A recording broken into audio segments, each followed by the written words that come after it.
నమస్తే. Anchor Anasuya Bharadwaj. So ఇప్పుడు మళ్ళా ఆవిడ ఇష్యూ తెర మీదకి వచ్చింది. సో మళ్ళా ఏం మాట్లాడారు అసలు? ఈ రోజుల నుంచి గతంలో మనం చర్చించి విసిగిపోయిన అంశము మళ్ళీ ఇప్పుడు ఏం మాట్లాడితే ఇప్పుడు ట్రోల్ చేస్తూ ఉన్నారు. సో అనసూయ టార్గెట్ లేకపోతే అనసూయ టార్గెట్ ఎవరైనా ఉన్నారా? సో ఇది డిస్కషన్ నడుస్తుంది. ముఖ్యంగా సనాతన ధర్మము అలాగే రాముడు లాంటి వారి మీద భగవంతుడు మానవ రూపంలో ఉన్న దైవం అని అంటూ ఉంటాము. అలాగే ప్రతి భారతీయుడు కూడా మొట్టమొదటిగా పిలుచుకునే పేరు. మరి అతన్ని రాముడిని పట్టుకొని ఏమైనా మాట్లాడడం చాలా తేలికైపోయింది, అందరికీ కూడా చాలా సులువుగా మారిపోయింది. సో అసలు ఏం మాట్లాడారు దీని గురించి ఒకసారి మనం డిస్కస్ చేద్దాం. అంత పాటు నమస్తే అండి. నమస్తే. సో ఏంటి అసలు అనసూయ మళ్ళీ ఏమన్నారు? ఎందుకు అంటే ఎప్పుడో ఒక 6 నెలలకు ఒకసారైనా స్క్రీన్ మీద అట్లా ఉండకపోతే మర్చిపోతారనా, లేకపోతే ఎందుకు అలా మాట్లాడుతున్నారు? బోర్ కొట్టి మాట్లాడే మాటలు ఇవన్నీ ఏమంటే పిచ్చానందం అంటారు. బేసికలీ ఏదో సంథింగ్ ర్యాంబ్లింగ్స్ అంటారు కదా, ద డివైన్ ర్యాంబ్లింగ్స్. కొంతమంది రాశారు అట్లా ఏదో ఆలోచన రాగానే చెప్పేయాలి. ఇంకా వీడియో సరిదిద్దుకోవడానికి మళ్ళీ రియలైజ్ అయిపోయి తప్పు చేశాం కదా, సరిదిద్దుకోవాలి. ఆ వీడియో కూడా చూడండి, పెట్టింది ఎట్లా అంటే మేడం ఎలిజబెత్ లాగా బెడ్ మీద లేసా అందరూ అసాల్టర్స్. ఎవరిని అంటుంది అసాల్టర్స్? మీ లలిత వారి ఆషాఢం శ్రావణం ఆఫర్. అన్ని నగలకు తరుగులో 1% తక్కువ. అంతేకాదు, మీ పాత నగలకు 150 రూపాయలు గ్రాముకు ఎక్కువ ఇస్తాము. రెండింటినీ కలిపితే నగ ధరలో 2% కన్నా ఎక్కువే సేవ్ చేస్తారు. అసలే మీ లలితలో తరుగు చాలా చాలా తక్కువ. శ్రీరామ్, జై శ్రీరామ్ అని అనే వాళ్ళందరూ అసాల్టర్సా? రెక్లెస్ కామెంట్ అది. షీ షుడ్ హావ్ సెడ్, ఒకవేళ జై శ్రీరామ అన్నంత మాత్రాన మీరు మంచోళ్ళు అవటం కాదు, శ్రీరాముడిలాగా బతకాలి మీరు అంటే దానిలో అర్థం ఉంది. అలా అనలా. జై శ్రీరామ్ అనే వాళ్ళందరూ అసాల్టర్స్ అంట. తర్వాత కరెక్ట్ చేసుకుంది, ఇంకో వీడియో పెట్టి నేను అందరినీ అనలేదు, అట్లా బాధపడే వాళ్ళు అన్నారు. అదే సాఫ్ట్ టార్గెట్. అదే వాళ్ళ అమ్మ నాన్న లేకపోతే వాళ్ళ హస్బెండ్ పేర్లు ఎవరు తేవట్లేదు, తెస్తే ఊరుకోరు కదా. రాముడు అప్పనంగా దొరికాడు అందరికీ. అదే రాముడే దొరికాడు. ఎందుకంటే రాముడిని అంటే అడిగేవాళ్ళు లేరు, అడగరు, అడుగుతారు. దొరికితే కింద ఇచ్చి కొడతారు, అడుగుతారు. అడిగితే చూడండి ఇట్లా వైలెన్స్ చేస్తున్నారు, ఇట్లా చేస్తున్నారు అని టార్గెట్ చేయొచ్చు. ఎరవేసి సొరను పట్టడం. అర్థమైందా? అదే అసలు కథ. వీళ్ళు ఇదే ఇప్పుడు ఎగ్జాంపుల్ చెప్తాను. అఫ్జల్ గురువును ఒకడు మొత్తం పార్లమెంట్ అటాక్ జరిగిన వాళ్ళని జరిగినప్పుడు మొత్తం అందరికి సహకరించాడు. అది పట్టుకున్నారు సాక్ష్యాధారాలు. సుప్రీంకోర్టు కూడా తీర్పిచ్చింది, హైకోర్టు తీర్పిచ్చింది ఢిల్లీది. అతన్ని ఉరిదీశారు. ప్రణబ్ ముఖర్జీ గారు క్లెమెన్సీ పిటిషన్ కూడా తిరస్కరించి ఉరిదీయమని ఇచ్చేశారు ప్రెసిడెంట్. ఉరి కూడా తీస్తారు, అయిపోయింది.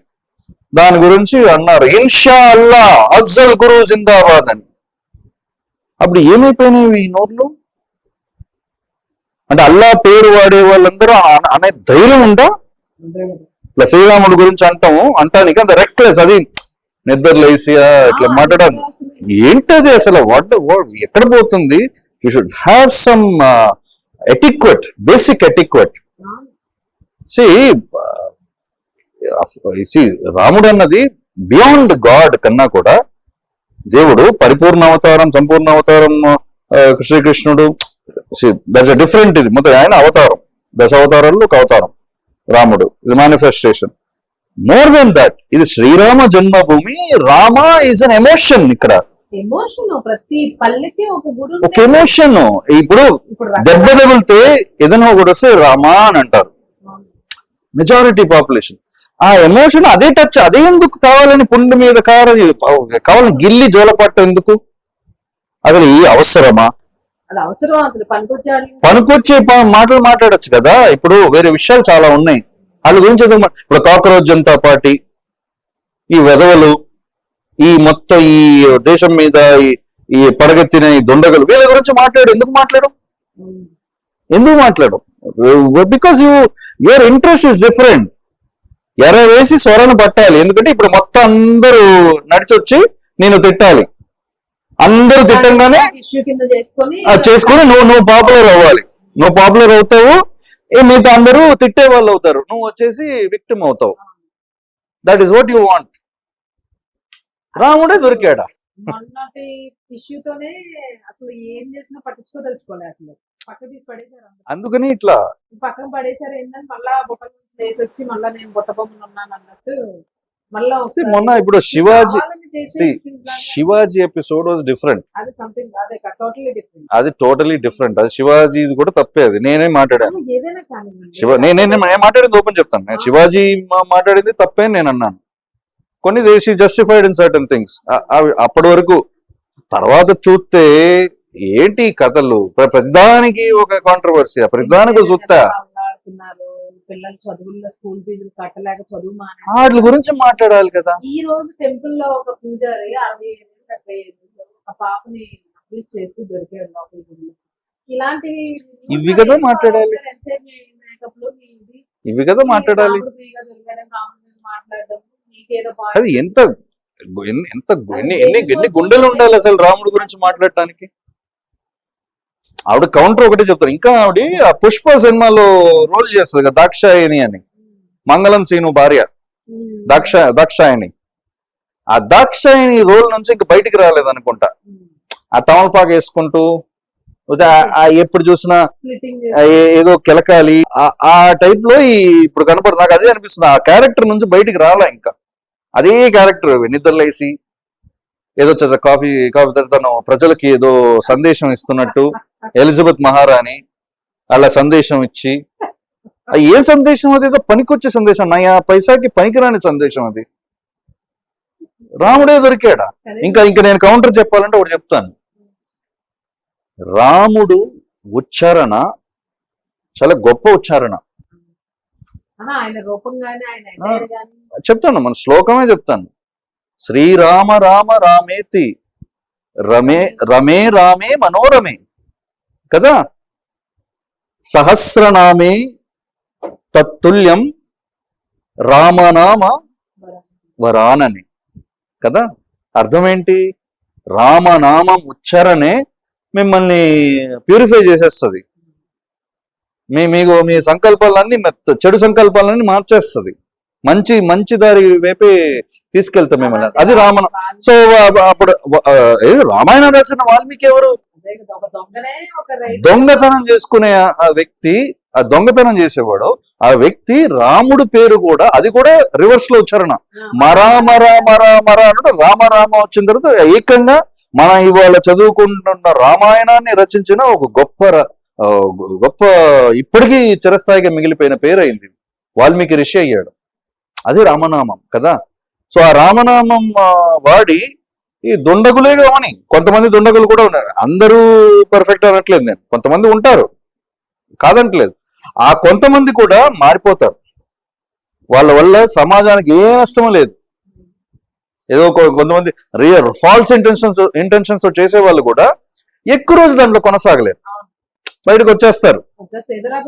ఏదో రకంగా వచ్చేస్తారు. సింపుల్ వర్డ్ చెప్తాను. పార్టీలు పవర్లు మారినాయి అనుకోండి, ఫస్ట్ బయటికి వెళ్ళేది ఆ దొండకులు. నిజంగా ఫాల్స్ ఇమేజ్ లో ఉన్న వాళ్ళు వెళ్ళిపోతారు. ఒరిజినల్ పీపుల్ ఎప్పుడైనా ఒకేలాగానే ఉంటారు, ఎప్పుడు రాముడే ఉంటారు. అది తెలిసిపోద్ది. వాళ్ళు పెద్ద వాళ్ళ గురించి వరి అవ్వాల్సిన అవసరం, కానీ వాళ్ళ గురించి పెద్ద వరి అవ్వాల్సిన అవసరం లేదు. వరి అవ్వాల్సింది ఎవరి గురించి తెలుసా? మన దేశంలోనే ఉంటూ మీ స్వరం ధిక్కార స్వరం అవ్వచ్చు, కాదనట్లేదు. మీరు ప్రశ్నించే స్వరం అవ్వచ్చు, కాదనట్లేదు. కానీ మీరు ప్రశ్నించటానికి మన దేశానికి వ్యతిరేకంగా పాల్పడే శక్తులతోటి చేతులు కలిపారు చూడండి, చేతులు కలుపుతున్నారు చూడండి. వాళ్ళు మోర్ డేంజరస్. వాళ్ళని ప్రశ్నించారా? వాళ్ళని అడగటానికి మీకు ధైర్యం ఉందా, దమ్ముందా? అదే కూర్చుని బెడ్ మీద నుంచి అట్లా లేచి ఖండించండి. అఫ్జల్ గురు అన్న వ్యక్తి పార్లమెంట్ అటాక్ హెల్ప్ చేసిన వ్యక్తిని ఉరిదీస్తే దానికి అఫ్జల్ గురు జిందాబాద్ ఇన్షా అల్లా అని వాళ్ళు మాట్లాడారు. అప్పుడు స్టూడెంట్స్, అది కూడా జేఎన్యూ స్టూడెంట్స్. అప్పుడు ఎక్కడ పోయింది మీ గళం? అప్పుడు ఒక్క ట్వీట్ పెట్టారా? ఒక్క మాట మాట్లాడారా? అప్పుడు లేకపోయినా ఎట్లా స్పందించారా? ఏదో నీతి నిజాయితీ ఉండాలి కొన్ని విషయాల్లో. సరే ఇప్పుడు సరే ఒకటి ఓపెన్ ఛాలెంజ్ ఇవాళ ఖండించండి. ఎవరిని? అక్బరుద్దీన్ ఓవైసీని ఖండించండి. దమ్ముందా? దేశంలో ఒక 15 నిమిషాలు కళ్ళు మూసుకోమనండి పోలీసుల్ని, అందరిని చంపేస్తాను అన్నాడు. గుడి మీద తూ చేస్తానన్నాడు. అంటే వ్యక్తిని బొక్కలో వేయలేదు. మీరు ఎందుకు వేయలేదు? అందుకేనంటే బీజేపీ వేయలేదు బీజేపీని అంటారు. పోలీస్ ఎవరి పవర్ ఎవరి చేతిలో ఉంటది? స్టేట్ గవర్నమెంట్ చేతుల్లో ఉంటది. తెలంగాణ స్టేట్ గవర్నమెంట్ వేయాలి. ఎందుకు వేయలేదు? ఎవరు బాధ్యులు? అప్పుడు ప్రశ్నించుకోండి. మిమ్మల్ని ఎందుకు ప్రశ్నించట్లేదు? ఇటువంటివి మిమ్మల్ని మీరు ప్రశ్నించుకోండి. ఇప్పుడు సోషల్ మీడియా ఉంది, యూట్యూబ్ ఛానల్ కెమెరా ముందు పెట్టేసి ఒకటి ఏదో వదిలేస్తే న్యూస్ వెళ్ళిపోతుంది. అది మీరు 10 మంది మన గురించి 10 మందిలో మనం పాపులర్ అయిపోతుంది. పనికొచ్చే అంశమా, పనికిరాని అంశమా? నేను ఒకటి చెప్తాను చూడండి, పాపులారిటీ కూడా పిల్ల చేష్టలు చేయడం ఈ నెగటివ్ పాపులారిటీ చాలా టెంపరీ. నెగటివ్ గా బాగా వెళ్తుంది కానీ పడినప్పుడు దారుణంగా ఉంటది. ఏదైనా మీరు స్టేబుల్ నమ్మిన సిద్ధాంతం మీద స్టేబుల్ గా ఉండండి. ఇప్పుడు వామపక్షాలందరూ తప్పు కాదు. వామపక్షం లేకపోతే ఏ దేశము నడవదు. వామపక్షము ఉండాలి. Left is as important as right, no doubt. కానీ ఆ వామపక్షం అన్న పేరుతోటి ఈ పిచ్చి చేష్టలని చేస్తా ఉంటే అది దేశానికి అదే మొత్తానికి అనేసి సరిదిద్దుకోవడం అనేది ఇది ఒక ఆట అయిపోయింది, ఒక గేమ్. సరిదిద్దుకోవడం ఓకే. జనాలు పిచ్చోళ్ళని అనుకుంటారు. వాళ్ళు అంత పిచ్చోళ్ళు ఎవరు లేరు. ఇప్పుడు చాలా మంది మనం కూడా అనేసి సరిదిద్దుకున్నాం. అనేయచ్చు, చాలా అనేయచ్చు. కానీ మనకేంటంటే మహేష్ బాబు గారు సినిమా ఉంది కదా, మీ అమ్మంటే కూడా మాకు రెస్పెక్ట్ రా, అట్లా వాళ్ళ ఇల్లు కూడా మాకు రెస్పెక్టే. అందుకనే మాకు మాట్లాడబుద్ధి కాదు, అనబుద్ధి కాదు. కానీ కొంచెం ఆలోచించాలి, కొంచెం అదుపులో పెట్టుకోవాలి. When you touch religious subjects, touch it with grace. ఖచ్చితంగా. ఎందుకంటే ఒకటి గుర్తుపెట్టుకోవాలి, ఇక్కడ ఈ దేశంలో నీ కులం వేరు నా కులం వేరు, నీ రక్తం వేరు నా రక్తం వేరు, నీ భాష వేరు నా భాష వేరు, నీ ప్రాంతం వేరు నా ప్రాంతం వేరు అని విర్రవీగిన ఆఖరికి ఒక తల్లి పాలు తాగినట్టు ఒక నది నీరే తాగుతాం కదా.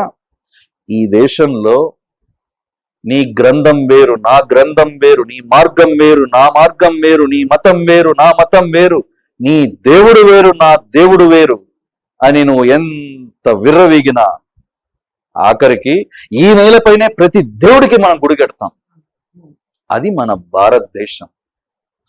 నిన్ను కన్నా నన్ను కన్నా అందరినీ కన్నా మన ఆశలని, మన సంస్కృతిని, మన ఆకాంక్షలని అన్నిటినీ కన్నా మన భరతమాత మన భారతదేశం గొప్పది. అది నేర్చుకో. దానికన్నా ఇక్కడ విభేదించటం తప్పు కాదు, విభేదించటం మన దేశ నైజం.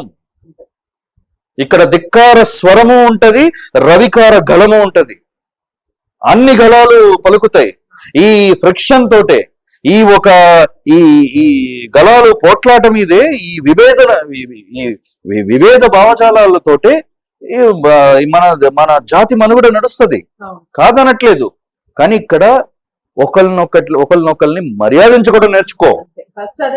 దేశాన్ని మర్యాదించుకోవడం నేర్చుకో.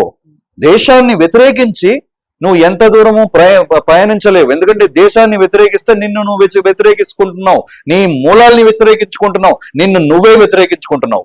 గుర్తుపెట్టుకో.